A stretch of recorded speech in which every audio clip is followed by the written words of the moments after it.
Hey, how's it going, everybody? Welcome back to the channel. And we got the Pixel 5a and we have the Galaxy A53. And this is just my thoughts between both of these devices. Good options offered by both Samsung and Google, both in the mid-range department.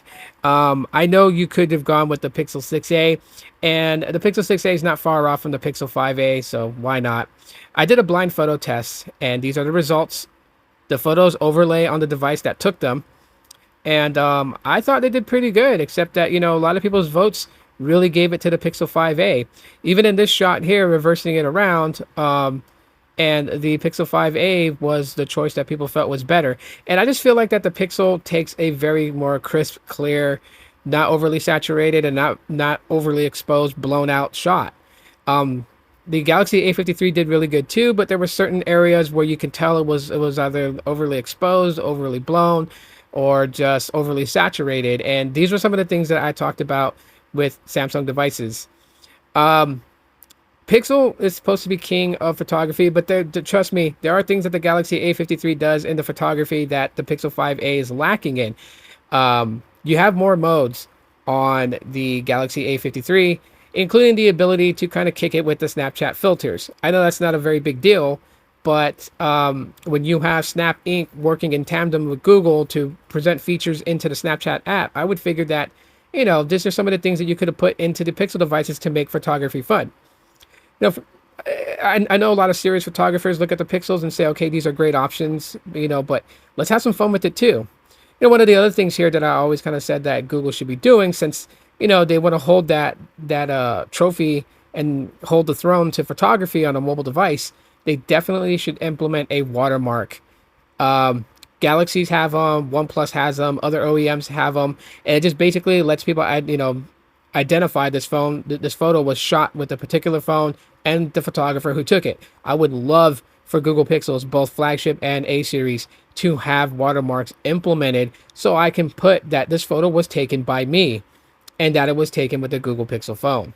That would be so cool, to say, have my name on there and then say shot on Pixel, right? That'd be super dope. So Google, think about that. Implement that in. That'd be so cool. But aside from it, the Pixel kind of takes it on the photography side. When it comes down to the user experience, you have one UI versus the Pixel experience. The Galaxy A53 is running Android 12. The Pixel 5a running Android 13. Galaxy A53 will eventually get Android 13 according to sources. Maybe sometime later this year. We'll just have to wait and see. But other than that, I mean, they're both relatively smooth. The Pixel 5a being more fluid.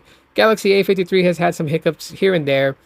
As far for, just like the quick specs on them really quickly. I mean, Exynos 1280 on the Galaxy A53, Snapdragon 765G on the Pixel 5a. Both have 128 gigabytes of internal storage. Both have 6 gigabytes of RAM. The Galaxy having a wide angle, ultra wide angle, macro and depth sensor cameras on the back. Pixel 5a only has the wide angle and ultra wide. So those are just some of the things there. Both have insanely good battery life.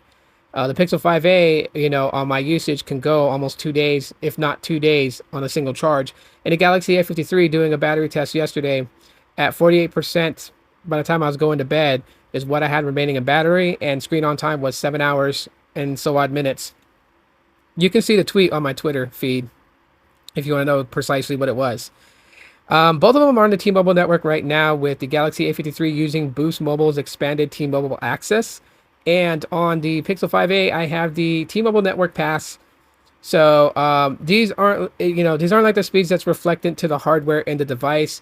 The Pixel 5a does relatively good connecting to 5G on other carriers that I've used on it. It's just for some reason with the network pass, it's kind of junk on the download at this time, which is I think 1:30 in the afternoon. Both are good options. You could probably find both of them sub $200.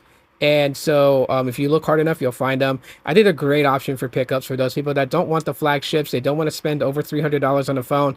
These two devices are going to be awesome to get, especially the Galaxy A53. If you find the unlocked model, will be solid for you.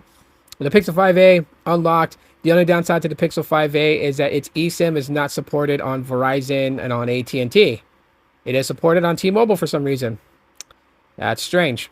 Anyways, let me know what your guys' thoughts are in the comments. Smash the like button if you guys enjoyed this, and I'll talk to you on the next one. Peace.